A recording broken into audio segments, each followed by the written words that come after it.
Welcome to the Derek Loudermilk Show. This is episode 371 with Jon Jandai.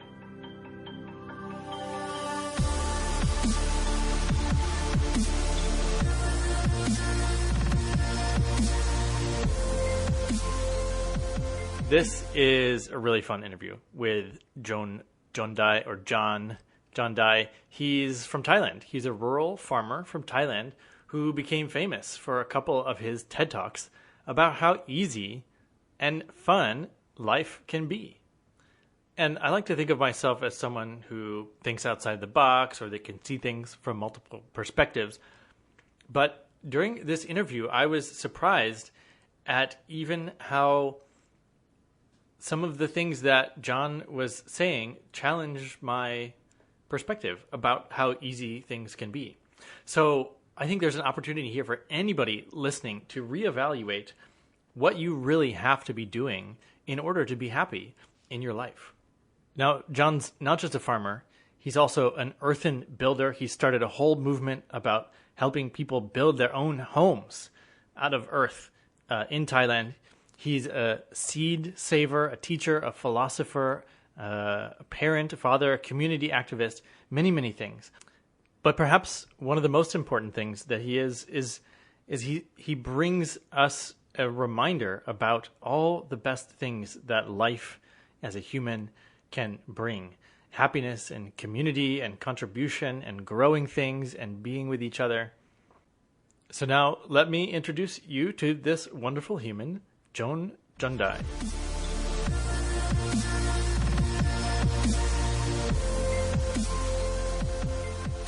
Jon, welcome to the show. Thank you. Yeah, wonderful to meet you. And I kind of wanted to ask something that amused me at first. I heard in one of your TED Talks that you don't buy clothes, that people just give you clothes. Is that still the way you operate? Yeah, it's still the same. I think it's more than 30 years now that I haven't buy any clothes. 30 years is quite long for many people, but it's very normal for me because there's so many clothes, especially when I live in the communities in Thailand. There are many visitors, many people who came to the farm and volunteer there. And when they leave, when they left, they left a lot of clothes there. So there's tons of clothes to use. So I don't think we need to buy any more clothes. Too many. Do you have a favorite story from that experience, like someone's clothing that you really liked receiving, or? I don't have anything from other people, but my experience that I make decision to not buy clothes is because I feel low self-esteem a lot when I was young, because I grew up in the area that very poor and low education. So people consider people from my area as second-class people in the countries. So we feel very low self-esteem. Wherever we go, we feel shy, we feel afraid of other people. And then when we went to Bangkok, most of people from my area will try to make ourselves not look like people from my area. They try to make themselves like a Bangkok people. So any fashion is very famous at that time. People from my area will try to buy it, use it to make themselves look like a Bangkok people. So at that time, the most famous thing is Levi's 501. Normal jeans is only $3. But that one is the most expensive in the history at that time. It's about $10. So it's the minimum wage is like $20 per month. So I want to get that jeans. So I stopped eating lunch for 1 month to save money to buy that jeans. So when I got that jeans, I feel so proud of it. I got the most expensive jeans to wear. But when I put it on, I look at myself in the mirror. I turn different side. I'm the same person. The most expensive jeans did not make me look better. It did not make me feel high confident anymore. I feel bad. When I walk outside the door, there's a neighbor next room. She's feeding her baby. Her baby is only 2 years. She's feeding her baby on the porch. And she saw me. Then she talked to her baby. People are so stupid. They don't even have food to eat, but they buy expensive things to wear. So that word woke me up immediately at that time. Wow, fashion is for stupid people like me. So that's the first time I feel like I will never follow any fashion anymore. I have to wear what I have. I will be myself. So that word is very powerful for me. It changed my life a lot. So I decided to stop buying clothes from that time. I will have to be myself. I don't need to be like anybody. So that's the original idea of stop buying clothes. So every time when I see myself wear the fancy clothes, when people give me the fancy clothes, I will feel, oh, people will look down on me because you wear the fancy clothes, but you don't have money. That means you're stupid. So you don't have enough to eat, but you buy expensive thing to wear. So that's considered stupid at that time. So I feel bad about that. That's why I stopped buying clothes. So did you immediately stop? The mother said this thing and you said, oh, okay, I'm done. And it was just easy like that? Yeah, I just feel like I wake up immediately. I feel, wow, it's true. I'm so stupid. Why I have to stop eating lunch for a month just to save money to buy a pair of jeans? So that's nonsense for me. So I can see myself quite clear at that time. And then I gave that jeans to somebody else nearby. I never touched jeans after that until now. I'm wondering how I would be myself if I were to give up buying clothes, because I have my own joy with, beautiful things to wear. It makes me feel a certain way, it makes me feel unique in a way. Yeah, I think it's each person is not the same. Because if you have money to buy it, it's okay, no problem. If you have money to buy good thing, fancy thing, it's okay, no problem. But for people who don't have money to buy food to eat like me, and then I have to stop eating food to buy some fancy thing. So that's considered stupid to me. So that's why I wake up immediately. It's not bad to wear some fancy thing, some expensive thing. It's normal. It's okay for other people, but not for me. In that situation. When you... Just want to make sure my internet's good here. Does it sound good? Yeah. When you first moved to Bangkok, is that when you started feeling like you needed to buy things? When I first moved to Bangkok, I don't want to move to Bangkok actually, but in my village, everybody is poor. So if you stay in the village, you have no future. You need to go to Bangkok so you can get a job, you can make money. That's everybody have to go to Bangkok.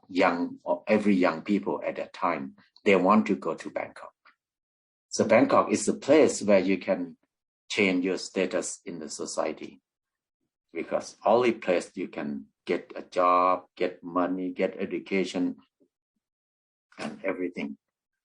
So the people from my area, we always feel low self-esteem because we poor, we have nothing.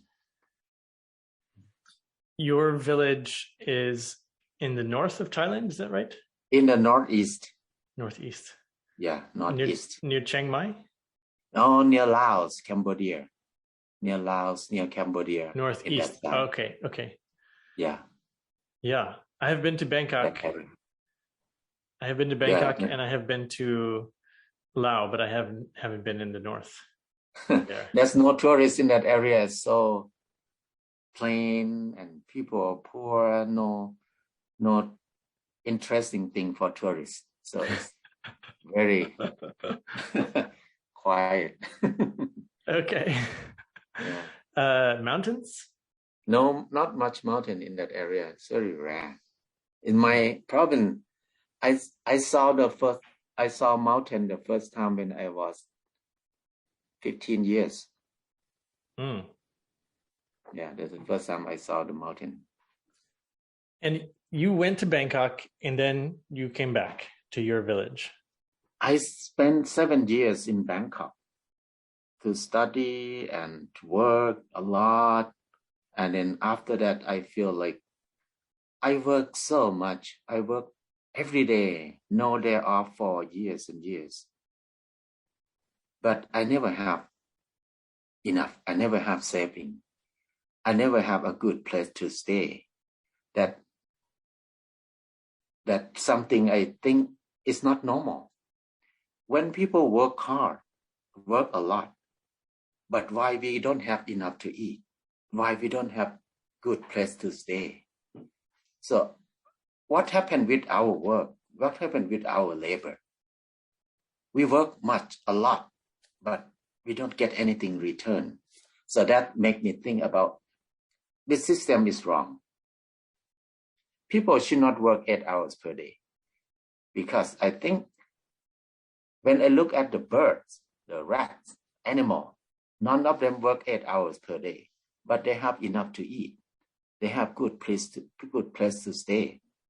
But we human, we work harder than animal, but we don't have enough to eat. I feel ashamed to think in this way. That's why I feel like I have to leave this system. I don't want to live in the system like this anymore. Because when I was a kid, we never feel hungry. We always find food everywhere. But in the city, if you have no money, you have nothing, even water to drink. So I think it's wrong system. That's helped me to make decision easily that I will go back to my hometown. Because when I was a kid, I always find food. I go to the river and catch fish.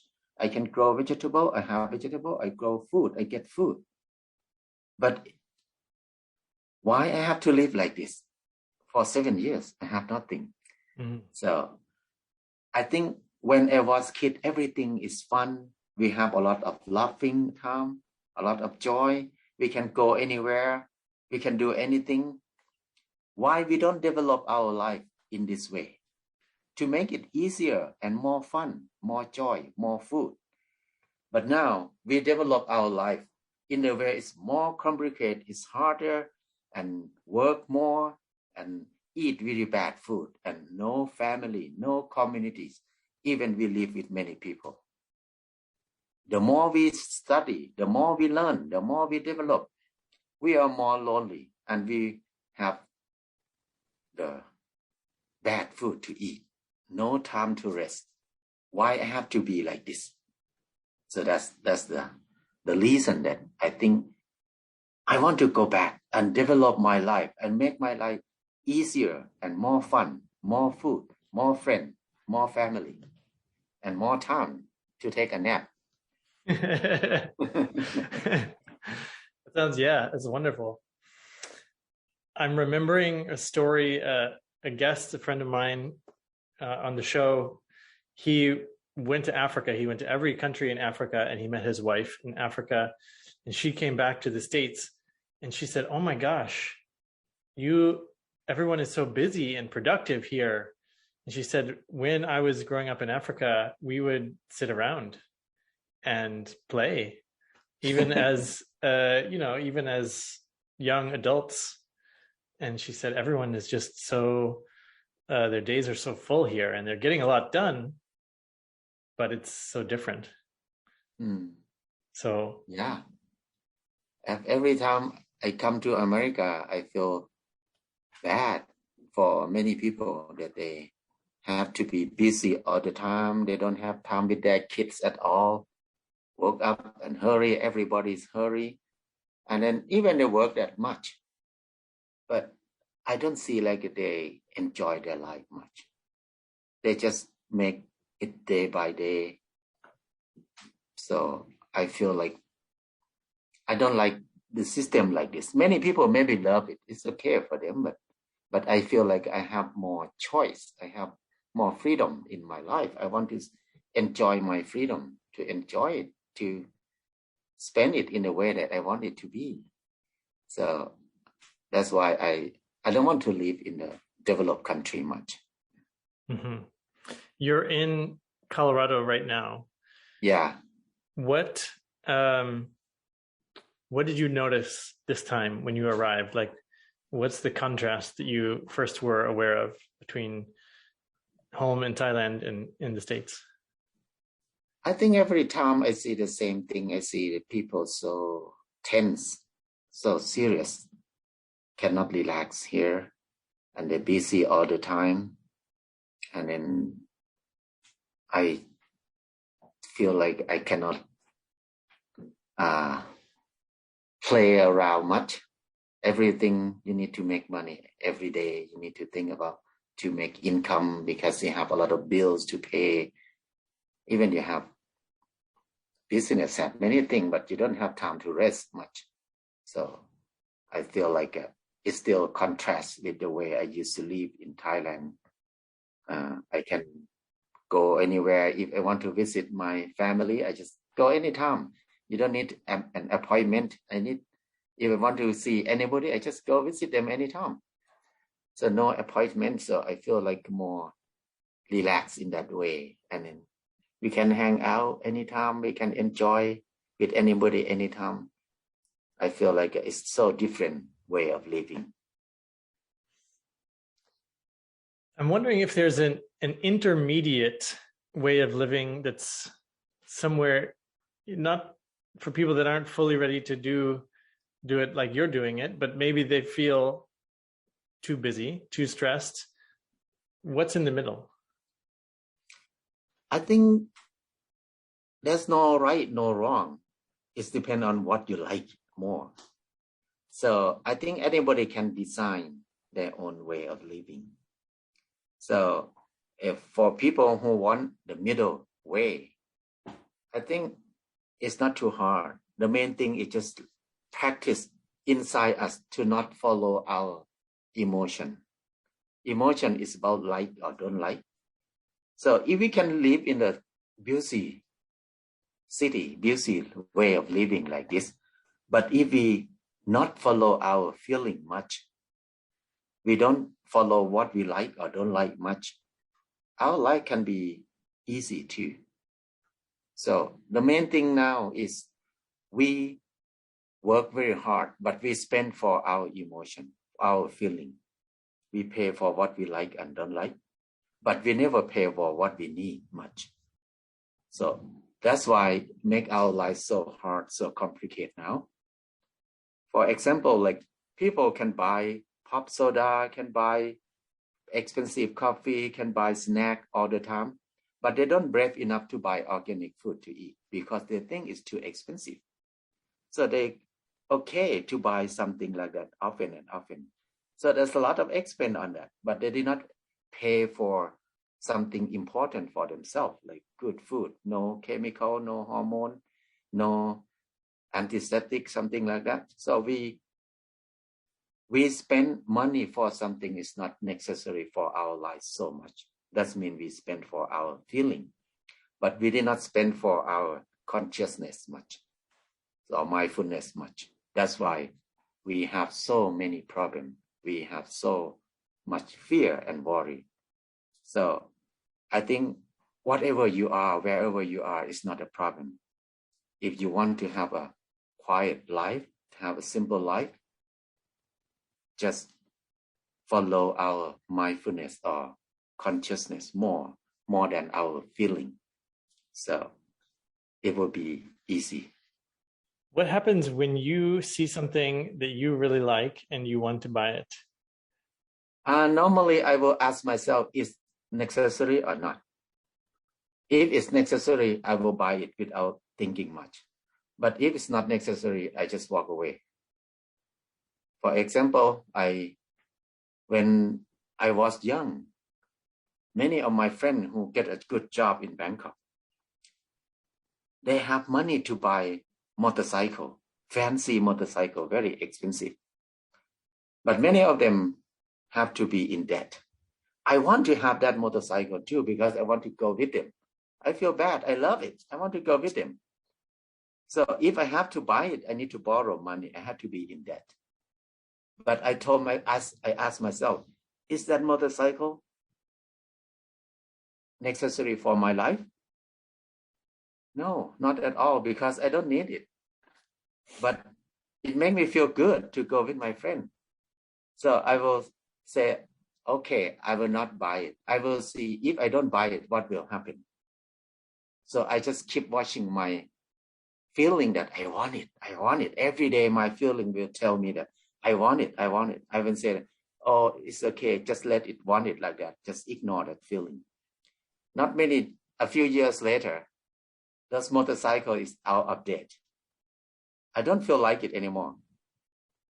But my friend's in debt, but I did not in debt. So I feel, oh, this is a good thing of not follow my feeling much. So I don't need that. And not very long, the new motorcycle came out and then I want to buy it again. So if we run after the feeling, it's never end. So with this experiment, it helped me to see like the most important thing is our consciousness or mindfulness. When we make decision, depend on what we need, not what we like. It's the main thing to make life easy. And have you ever saved up money or resources to buy a thing you liked just to see what that was like? I used to do that. I guess with the pants. You already told me with the pants. Yeah, I need to buy something, but the pressure, the happiness from getting that thing is not last very long. It go down very quick. Like if you want to buy a fancy cars, when you got it, the first time you feel very happy with it, but not very long. The content, the happy feeling will drop very low, very fast after that. And then when they have new series of cars or new thing come out, it just drop faster. You want a new one again. So that's what I observe my feeling. When I was preparing for this interview, I encountered an idea that was new to me, which is that if working hard, let me start over. If the system that we have, the corporate economic system, is hurting the planet in some ways, that if we are working harder, we're just hurting the planet more. Or if our system creates bad outcomes and then we work harder, it creates more bad outcomes more quickly. And I had never thought about it in that way. It's almost like we should if we want to fix things, we should all just work. We should all just slow down right now, and that would do more than almost anything. Yeah. Yeah, the main problem is come from we work too much now. We work too much for nothing. We work too much to destroy ourselves. We did not work for ourselves. That's one thing that most of people never think about it, because we think we work for ourselves, but actually we did not work for ourselves. We're working hard, we make money, we work all the time. But how much we do good thing for ourselves? How often do we buy organic food to eat compared to how much do we buy coffee to drink, or how much we buy pop soda to drink? So that's something that show us that we did not work for ourselves. We work for something else we don't know. We sacrifice our life for something else. We did not work for ourselves. Because if we work for ourselves, our health is the number one. So we need to pay for our health first. Eat the good food. Spend enough time to sleep and have a moment that we can enjoy our life more. That's for ourselves. But now we sacrifice our health, sacrifice our family, sacrifice our happiness. We don't think about it. We just spend all our life to work. So that's one thing I think is important for me to think in this way, because do I work for who now? Who am I working for now? Because I work hard, but nothing return. I never give any good thing to myself. So that helped me feel like I need to come back to realize that in this world, the most important thing, the first priority in my life is my health. The second thing is my family. It sounds selfish, but I think if I have a good health, I can do more. And what does a typical day look like for you now? At the farm, I woke up anytime I want to, but the breakfast is 8 o'clock, because we live together, like almost 20 people live together at the farm. And then we take turn to cook. If it's not my turn to cook, I can sleep late. It's fine.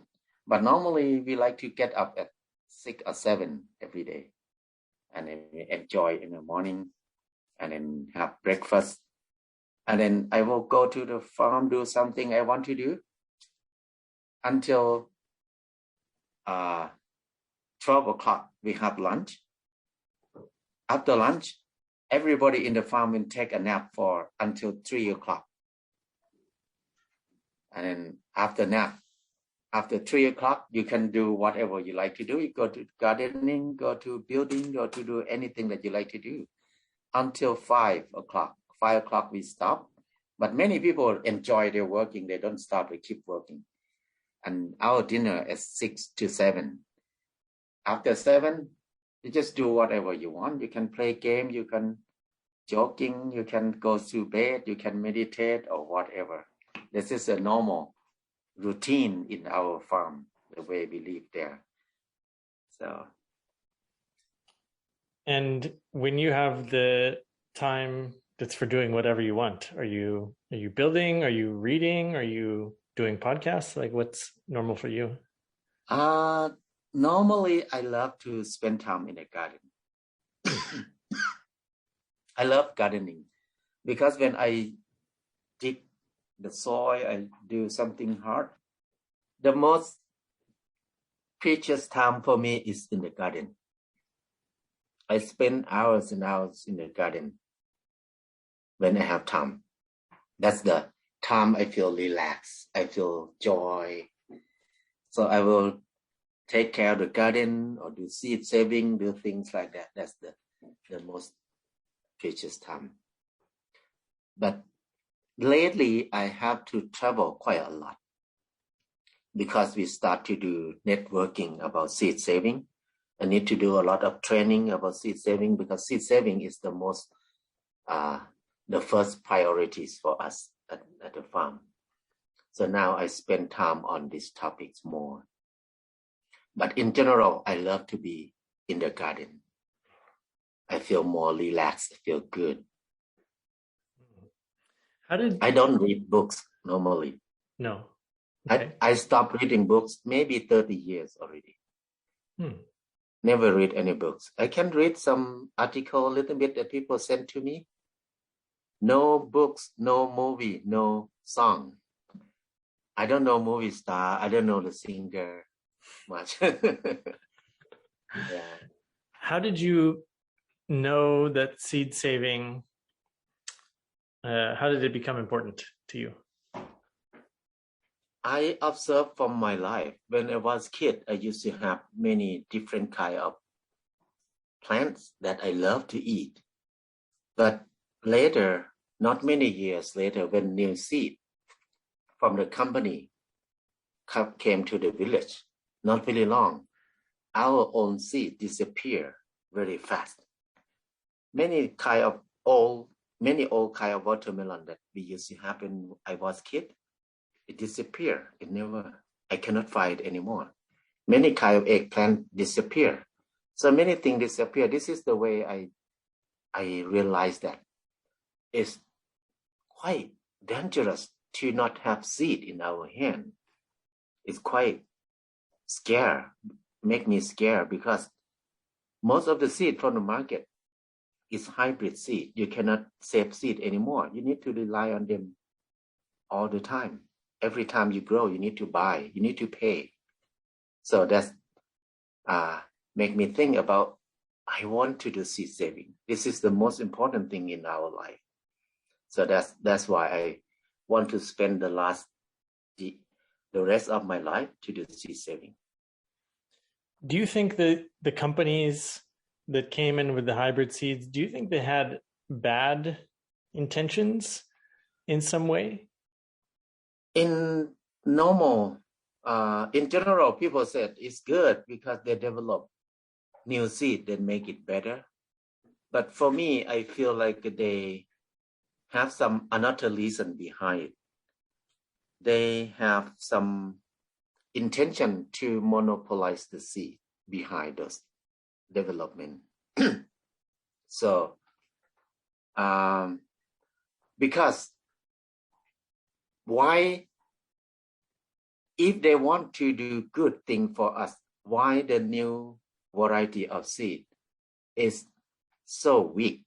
They need to rely on more fertilizer, more chemical, more hormone, more irrigation. You need to work more. And then most of hybrid seed are very weak and very short life. They not grow very well in the nature. They need a lot of care, a lot of investment on it. And the worst thing is the taste is not very good at all. Like a chicken from the factory farm and the chicken from the village. The same chicken, but different taste. So that's why I feel like they did not develop seed for people, but they developed seed for monopolize the food system. So that's what I see. So is your farm primarily plants, or are you guys growing, doing meat and livestock also? Our farm, we grow a lot of vegetable, but mainly for saving seed and for our own consumption. We have some animal. We have cows and chicken and fish, but not a lot, only 2 cows and 200 chickens, and then 5 fish ponds. So that's the main thing we're doing there. Mm-hmm. And so I have been looking at land and thinking about where maybe in the United States I want to buy land to have a farm and a community. How big How much land do you have? Our land is about 9 acres. 9. That's 9 acres. It's a little bit too big for 20 people. That's smaller than I expected. If it's too big, it will be a burden.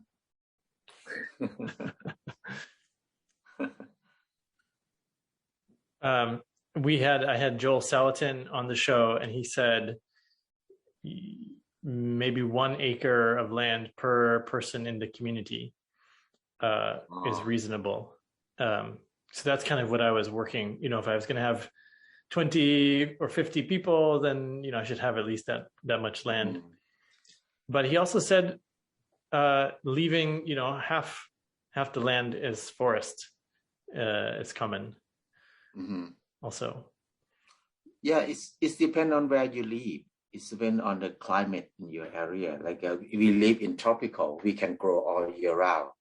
So half an acre per 4 people is okay. For 6 people is okay. If we manage well, half an acre, you can feed 6 people easily, and you have a little bit of income for daily expense, like for electrical bill, for gas, for oil, for sugar, for things like that you don't have it. So for sustain ourselves with the basic need, 1 acre is enough for 6 people in tropical. But in some area, like in Colorado, you have very short season. You maybe need more than that because you cannot grow much. You need to do more animal. You need to change your diet to eat more meat, more things like that. You need to grow more roots to save.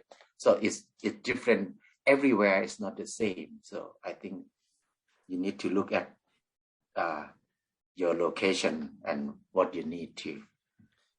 Yeah, I'd be curious how you would approach building a community in Colorado. What else would you want to think about?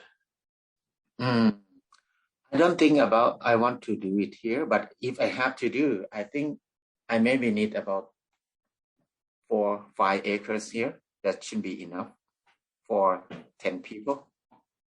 I think I can do it. As I know the weather here, a little bit, not a lot. So if I have like 5 acres, if we have 10 people live together, I think we can manage to grow things and to have some chicken, some animals.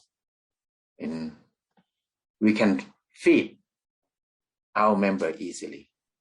But for money to do something else, we need to do another product to sell outside. But I mean, sustainable in the 4 basic needs, like a food, shelter, and then daily needs and some medicine for healing, something like that. And I know you build houses. Would you be able to do the same, apply your same ideas for building your own house in the States? In the state where we live here, we have regulation, we have codes here. We cannot do that easily. But if we want to do like that here in the States, we need to select the area. Like my friend just came from Pun Pun. He is American, but he lived in Pun Pun for a while in Chiang Mai with us. Yeah. He just rent a piece of land in Pioneer with his friend. Pioneer is in Colorado too. That area, there's no code. You can build anything. You can grow anything. The climate is good. Everything's good. So they have an idea to start a community in Pioneer. So I will go visit them next week, I think. Yeah. Excellent. Yeah, I think many places in the state that they have no code. You have more freedom to build anything. I think where you are, maybe have more. It depends on even the county, and that's what we were finding when we were shopping for land, is that you have to know in advance, what you can build and what you can't. Yeah, that's the most important thing, just to ask about the code. If you worry about the expense for the building, if there is no code in building, you can build anything very cheap price in America, even cheaper than in Thailand, because you have so many cheap materials here. Because you can get door, window, and wood that people throw away easily. Now we store a lot of wood here in Colorado because many people want to throw away. So we just store them, door, window, and a lot of things. So we can build in like a few $1,000s house easily. Nice house. Yeah, I have a friend in Boulder who builds tiny houses from recycled material, and they're like little luxury houses, all free Yeah. from free stuff, but you still have to build it. Yeah, yeah. If you know how to do it, it's quite easy here because there's so many cheap things, so many material here. For the building, it's very easy if you don't think about the code. And for farming, you have so many cow dung, chicken dung. You have so many things here. It's so easier than in tropical. There's a lot of things to use here, but because people don't use it, people throw away so much. So I think it's, if we want to live in a sustainable way or self-reliant way, here is heaven if you don't have code. One thing that I appreciate about the United States is that we do have, in most places, enough water. And there's so many places around the world that are struggling for water. I know California has trouble with that, but almost everywhere there's enough rain. Yeah. Yeah, in Colorado, in many areas, we have my wife's families. They have a land in the mountain in Park County. Mm-hmm. In that area, it's very open. Not many people stay. It's 10,000 feet from the sea level. So we cannot use water there. Even the water run across our land because water right. So we cannot grow much there. So in many areas, even in Loveland, it's the same because you need to get water right. Have water right to be able to use the water here too. So it's hard. I forgot about that. So you can't use the water that goes right across your land. Yeah, you cannot dig a pond. Before that, you cannot even collecting rainwater from your roof. If you make the cistern to collect rainwater, you can be arrested easily. But they just changed the law a few years ago. So now we can collecting water from the roof now. Yeah. Yeah. So your 9-acre farm, how is it laid out? I don't know if you can describe with words how you arrange the community. We have water. We dug ponds. It's about 1 acre. It's about half an acre will be pond. And rice field is another 1 acre for rice. And the garden is another 1 acre. And another 2 acres will be fruit trees. The rest will be the forest. And a little bit of land we do for cows and chicken. So mostly forest we have it. Okay. And the actual structures, the buildings and the arrangement? We have earthen building, about 20 buildings hiding in the forest in everywhere. So we did not make zoning quite clearly. We just hiding, mixed together with the forest. Mm. Yeah. Do you have any central, like a central space? You said you all eat together, but is there a focal point? We have the meeting hall. meeting where people can do activity together like dancing, yoga, or anything we can do together there. And then we have communal kitchen.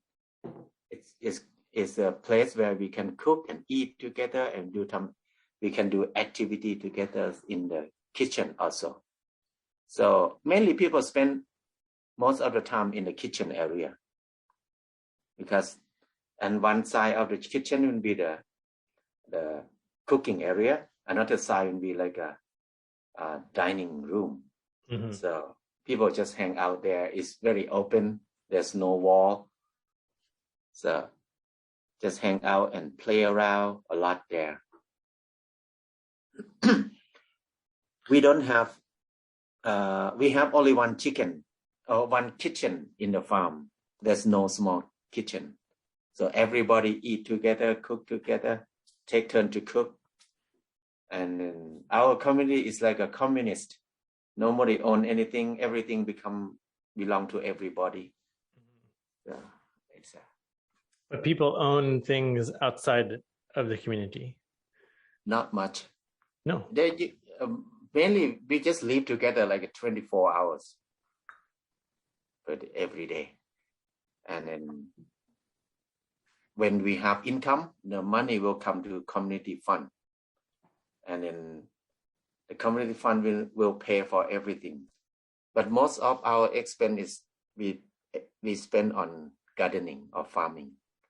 But we did not make money from farming because we saving seed mainly. And we give seed for free to people. We did not sell seeds. So our income, it comes from training and from the products that we sell. So that's the way we survive. We never ask for funding. We never get funding from anywhere. So we just rely on ourselves pretty much. And we do homeschooling too, because many people have babies at the farm. Now I think we have more than 7 kids grew up at the farm. Yeah, it's 19 years, almost 20 years now. So the first group of the kids, they finished homeschool there, and then they move out. My son moved to Colorado. He want to go to college here, and another 2 kids, their parents from Scotland, so they moved back to Scotland. So for the schooling for the kids. Mm-hmm. When you were first starting your community, what were some of the things that you had to learn that you didn't expect? Oh, we did not expect to be a community at all. We are unintentional community. Unintentional. Yeah. Because when I bought the land, I just think about, I just want to have a piece of land so I can grow vegetables, saving seed. Maybe only 1 or 2 people stay together there. That's the original idea. Just want to have a piece of land and grow for seeds. But after I started, people came to visit often and often. And many people, after the visiting, they don't want to go back. They keep staying longer and longer. And then at the end, 2 years, 3 years, they're still there. So we have more and more people increase every year. That's why we turn to communities after that, because there are more people who come to visit and don't want to go back home. So that's the problem. So now we try to limit the number of people at the farm. We don't want it to be more than 20 people. Because if it's bigger than that, we will have more management. We need to have more meeting. We don't like meeting. Meeting every time is very boring. You need to drink a lot of coffee, a lot of talking. So there's a lot of time to work, to do things. So if we have like 20 people, we don't need to do meeting often. Maybe once a month or 2 months, have one meeting. That's quite relaxed for us. We wanted to make our community feel like a family that no leader, nobody control anything. So it's so nice to don't worry about meeting, about talking, about things like that much, just joking and have fun. So that's the way we design it to be. So people don't see you as the leader, even though you're the No, original I don't person? have much role in the communities. So I will be the person who will work in some work that people don't want to do, like empty the septic tank or something that fixing something hard, something like that. So they don't think I'm the leader. Okay. And so you gave a couple of TED Talks, and they're quite popular. And I'm wondering if that had any impact on you personally. I don't think it's have a big impact on me, except more people contact me. That's all. But I don't feel like it make anything change in my life at all. Yeah. Were you surprised that they are so popular? I don't think I'm popular because I still live the same way and do the same thing. I don't even know that how many people watch my thing. Even now I do YouTube channel. I don't even watch it. I release it and have time to watch it. I just do my own thing. It's just, Yeah. You like doing YouTube? I think it's not too bad, but I think it's good way for me to communicate with people who used to come and learn from us. Because so many people who came to the farm and volunteer there, came to the workshop and think they visiting something like that. So when they went back home, I think this is the way they can see the change, the progress, whatever happened at the farm. So I think just a way to communicate. That's all. I don't think anything to make the impact. So it's like your family newsletter, kind of. Yeah, something like that. Something like that. Okay. Yeah, we have that in my family. Okay, that's fun. I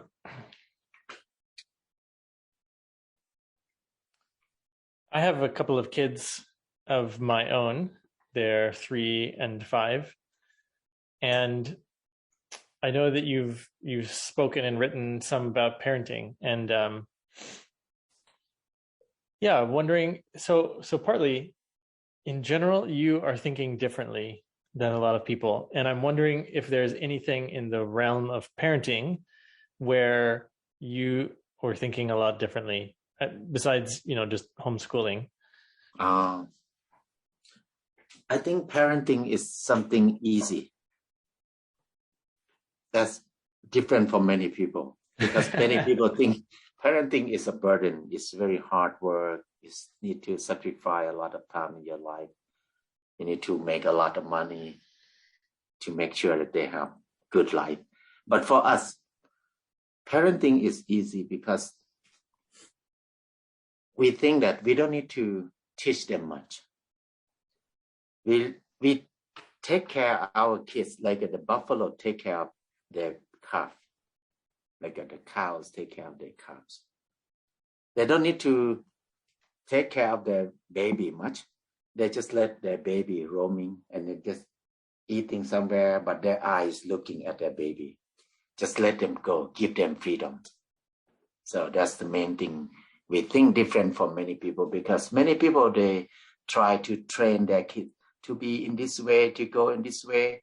You need to know this, you need to know that, so you can compete with people in the real world, something like that. But we never think like that. We just let them grow. Whatever they need, just come to us. We are just supporter, helper. We are not teacher. We are not parents. We did not train them to be us. We let them to be themselves. So to think in this way, make parenting is so easy. And then what we are doing is we don't teach our kid much, but we change ourselves. What we don't want our kid to be, we will not do that thing. Like if we don't want our kid to lie, we will never lie to our kid. If we don't want our kid to drink pop soda, we will not drink pop soda. So they will not drink it. So they start to, when they don't drink it, they start to create their own way. They make their own fruit shake. They make their own drink easily. They invent more new things. So that's the way they can grow. So to be parent in this way, I feel easy and relaxed. So if you want the kid to be different, then first you just change it in yourself. Yeah. And they will observe you. Yeah. Don't change other people. Have to change ourselves. I like that. Did you ever get into a situation where you felt, or your kid felt he was not prepared because you didn't teach him something? No. My kid, he make decision by himself since he was 4 years old. Before that too, we let him make decision everything himself. So he never think that we make something bad for him, because he proud of himself. He have very high confidence in the way he do. So he did not blame ourselves. He will blame himself because he make his own decision. So I feel like he's happy more in that way. And then we did not teaching. We don't have like a blaming culture or complaining culture with our kid. We just say that everything have good and bad. So you choose whatever you like. There's no right, no wrong. Just do it. The most important thing is you understand it. It's not about your success or fail. So we live in this way. And what about when they're doing something that you don't like personally? Oh, it's our problem. It's not their problem. We need to manage our thinking. That means we did not respect our kid enough. So he has to be himself. He have to make decision himself. What he like, he choose that thing. It's not what we like it.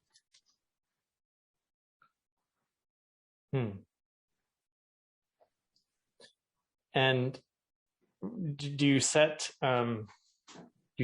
boundaries, like, when kids are younger, to either keep them safe or make it so they're not spending too much time doing an unhealthy behavior? Or what did you set any restrictions?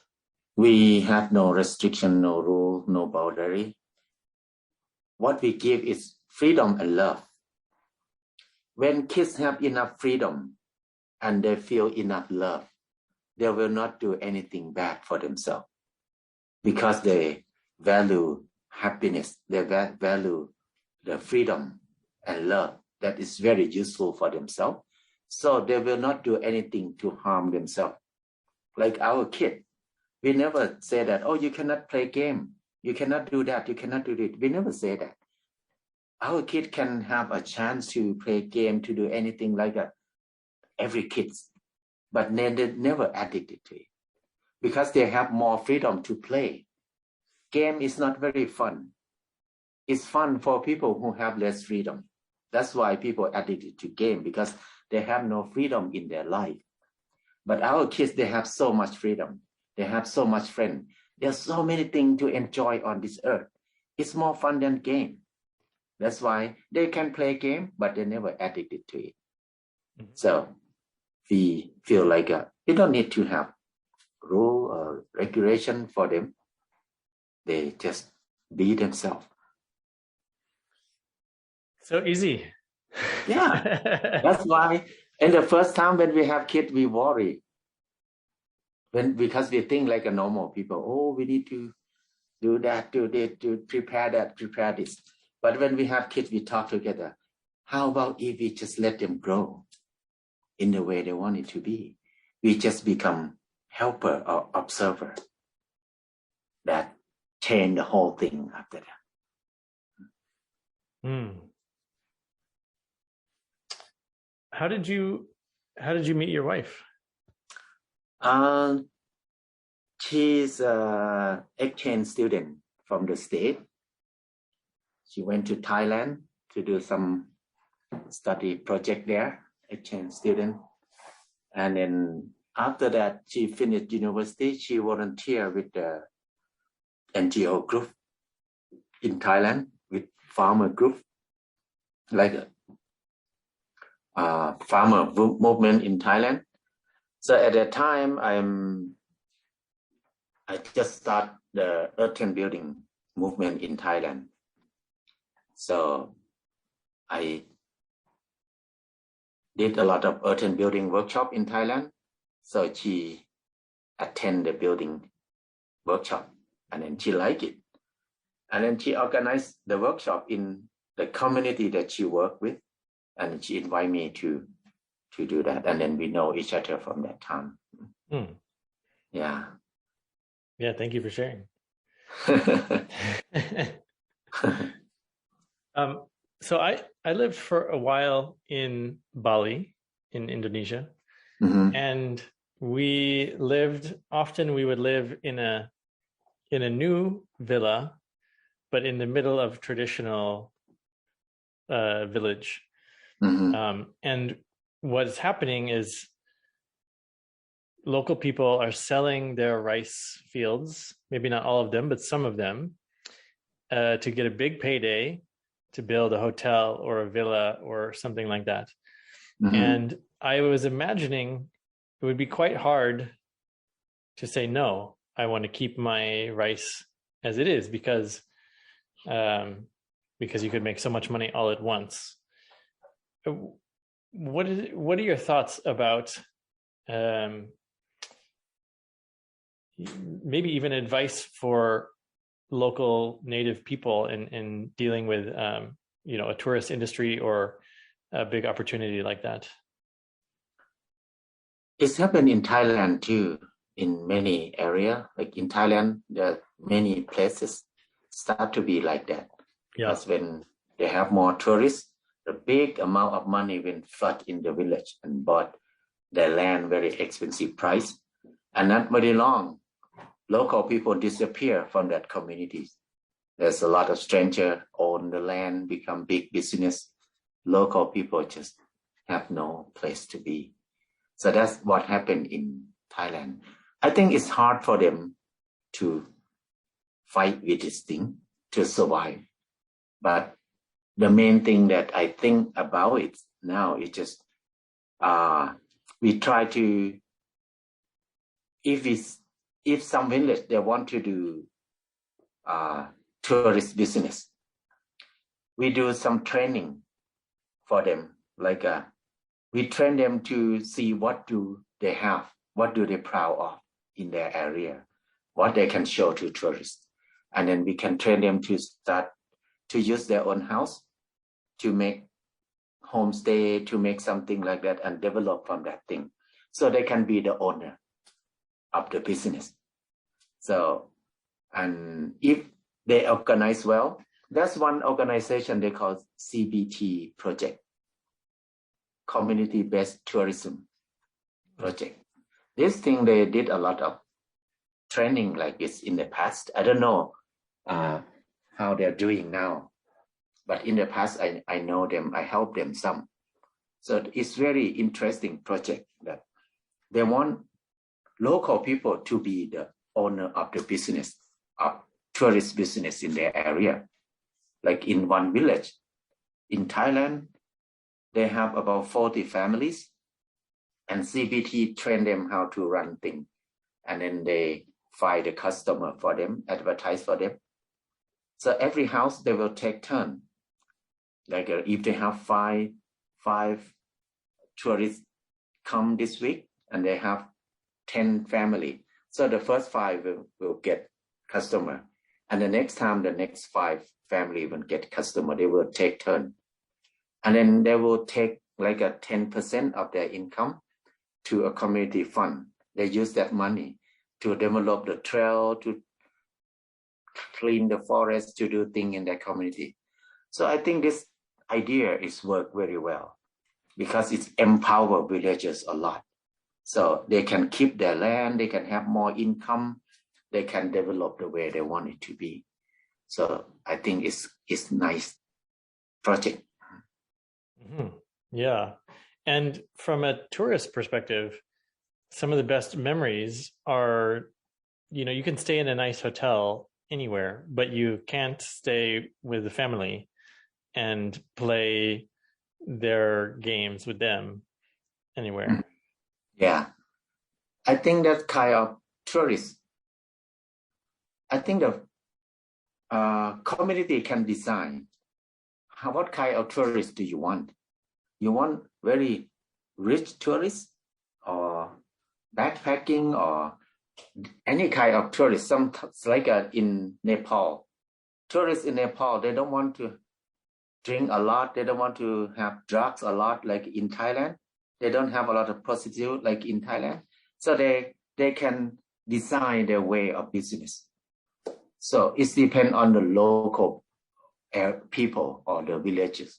How do they want? That's why I think it's important to have a brainstorm and design the community together first.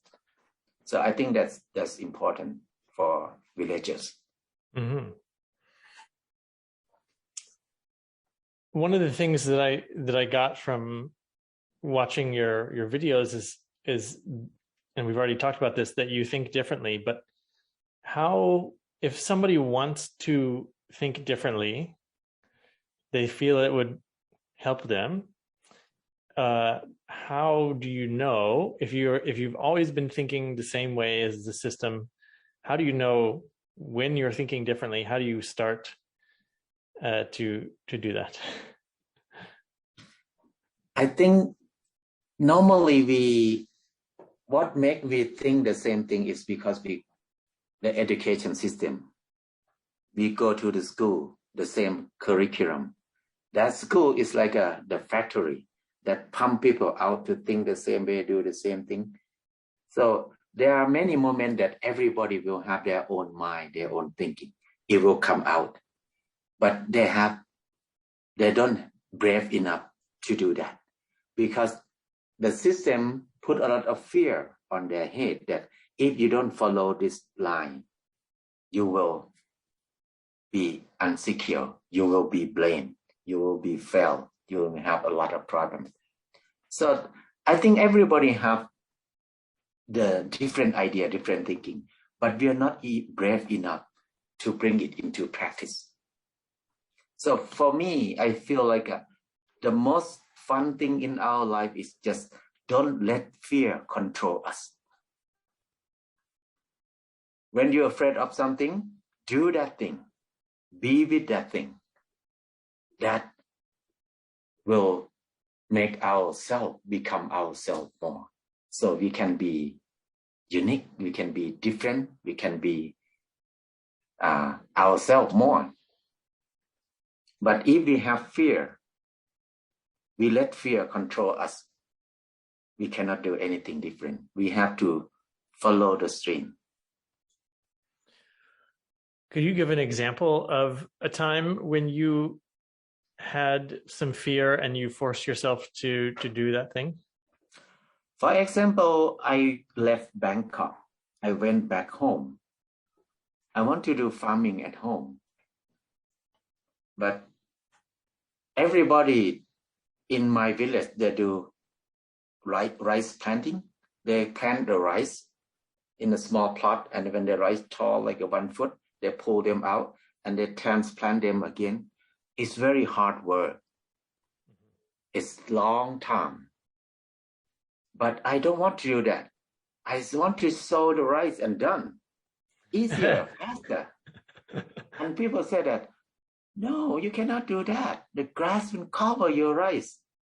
People have been do this system for many hundred years. You don't believe in other people. You fail. So everybody don't agree with me. So when I start to do it, the whole village, they blame me. They look down on me. They, oh, you're so stubborn. See, I will see you will get rice to feed your family or not. You have to be beggar. They said that. So I sold the rice, but I know what I'm doing because I observe the grass in my land. What kind of grass that they will not die when the water flooded? I dug them up. I killed them. Any kind of grass that they die when it's water flood, I leave them. So when I sow my rice in there, no tilling, nothing, just sow the rice into the grass. When the water come, my rice grow in the grass. When they grow big enough, the more rain come and it's flood, water flood. Only rice survive and then they grow well. So nobody agree with me. Everybody say very bad thing to me. My mother don't want to leave her house because everybody said that your son has some mental problem. Yeah. But the second years, half of the village follow me. And now nobody do rice planting the same way anymore.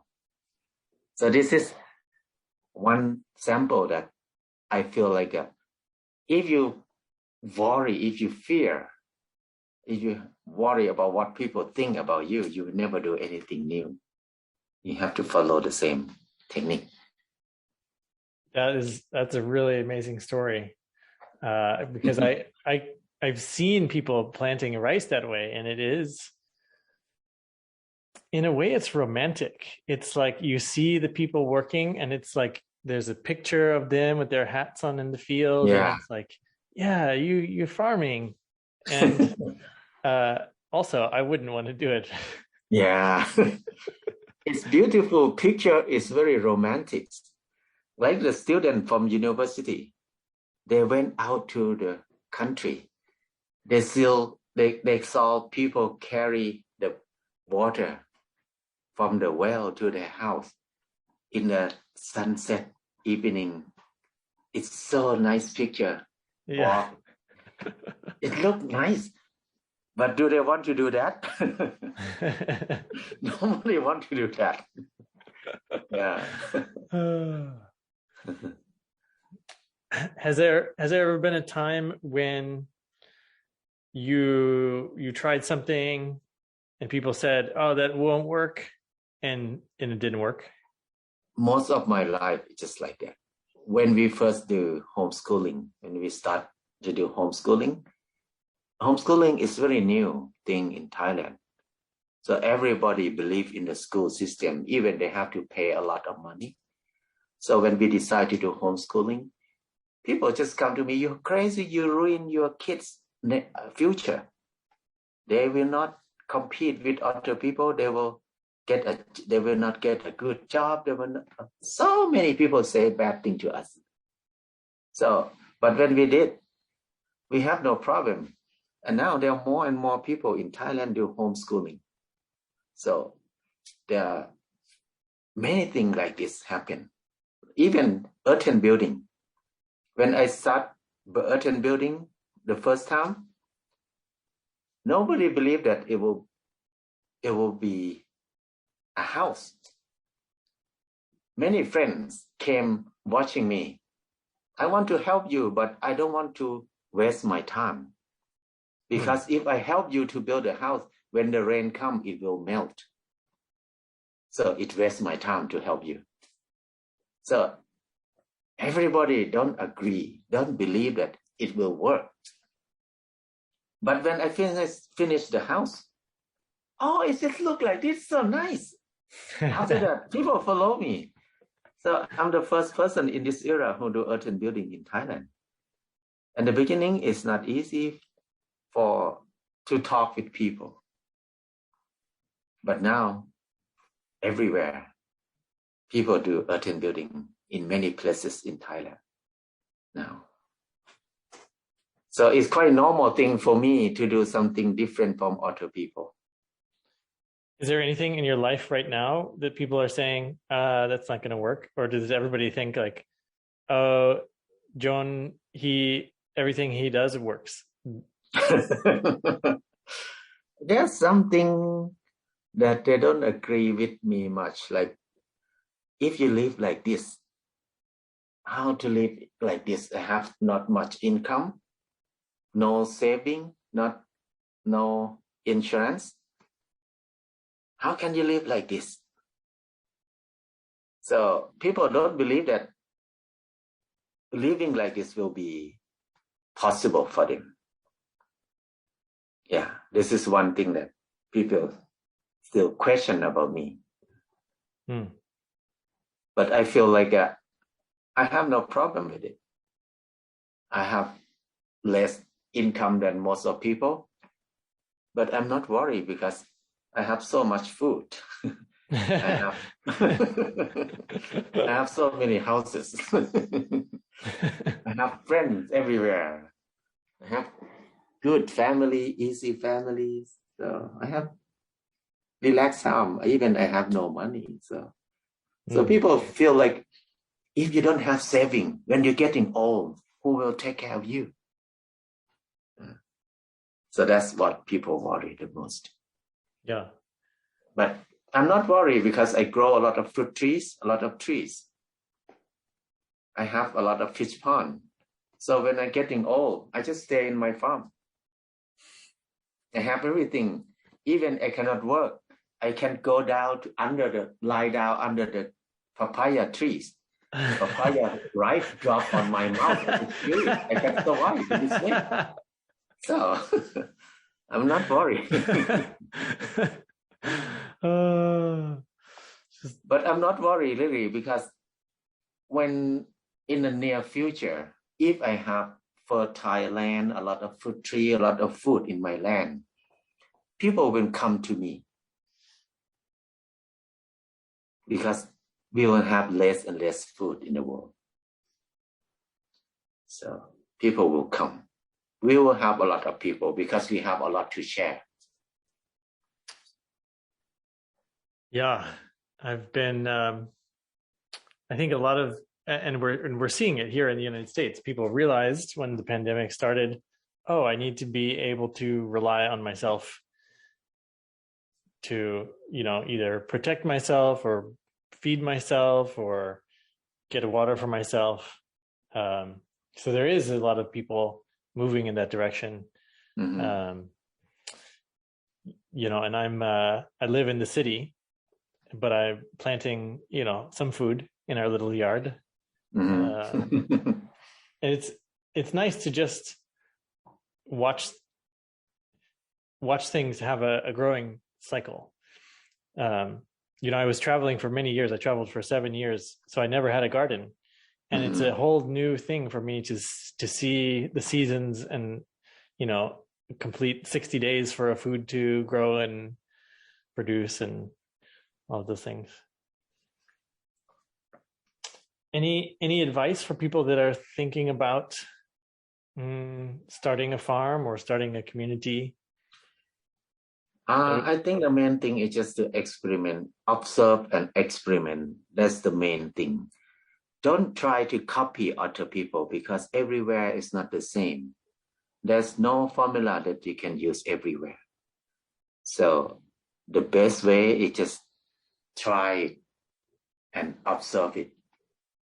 If they have problem, try this thing, try that thing, and then you will learn. I think whenever we turn our land into the experimental labs, we learn so much. We learn every day. I think it's the best way of education. Only 1 month we learn more than 4 years in university. So will be exciting every day because every day we understand new thing every day. But if we don't experiment it, only collecting information from the media, from books, that will be a problem. So read less, watch less, listen less, and do more. We will learn so much. We will develop very fast. Do you have any experiments that you've done recently that you like? I think farming, the easiest way that I found now is mulching technique.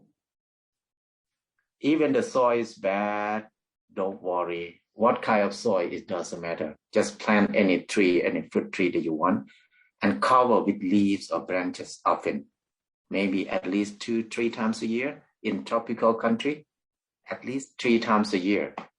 You don't need to do much after that. They just grow boom, boom, boom, boom, fast. But in cold climate, it maybe take longer time. But in cold climate, you have a good luck because you can get cow dung, chicken dung free easily everywhere. So much of them here. You don't need to do much. Last year, we bought a big truck of cow dung. We spread on the grass here. Now, when the snow melts, it's just green immediately. Not do anything with it. So nice. How did you buy cow dung? How did you find it? Oh, there are many farmers here. We ask them if we can see they have cows. We can ask them, can we have some cow dung? 1 pickup truck, 2 pickup trucks. They say, oh, just come and go. Just come and get it. There's a few farms here that we know. They said, whenever you want it, come get it, because it's a burden for them because they don't use it. They don't use it much. But in Thailand, so expensive. 1 truck of cow dung is cost $100 or $200 in Thailand. But here it's free.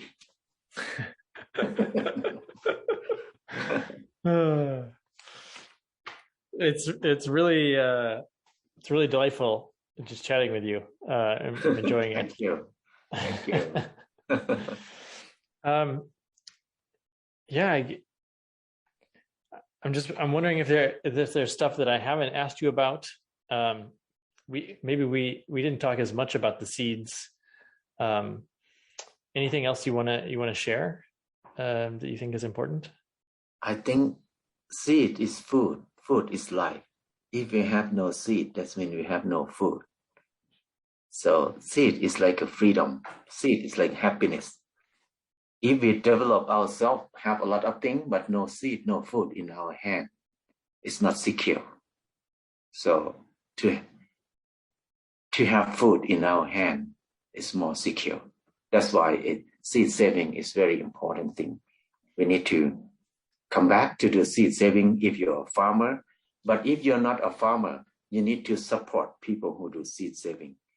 Try to support them, buy the produce from them. And then that will be the way we keep our seeds survive. So the seed disappears so fast now. The number of seed that we grow for eating decrease so fast now.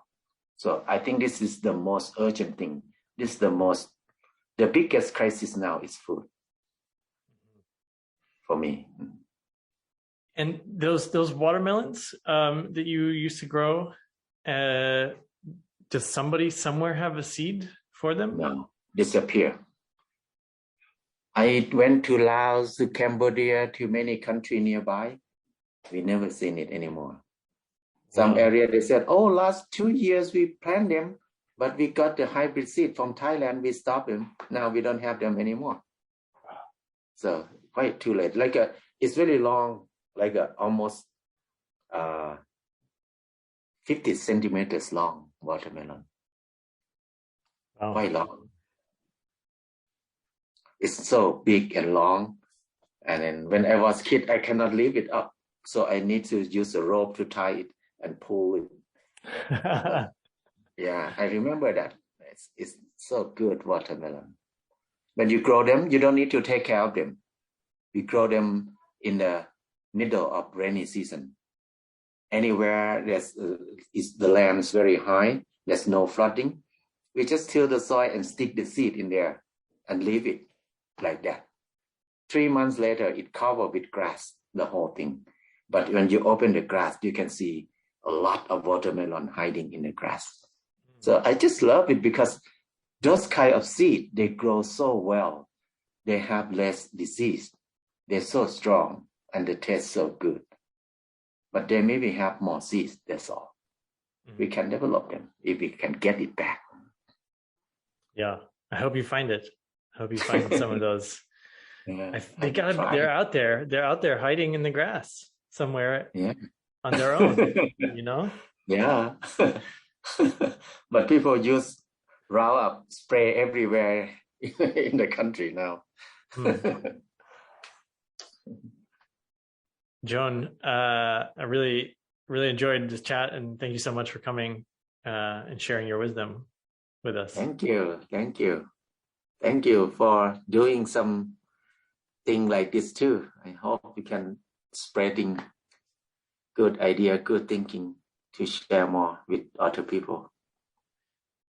And one of your fundamental principles of, life can be easy and life is fun. Everyone here needs to hear that, as far as I can tell. So, all right, thank you. Okay, thank you so much. Thank you. All right.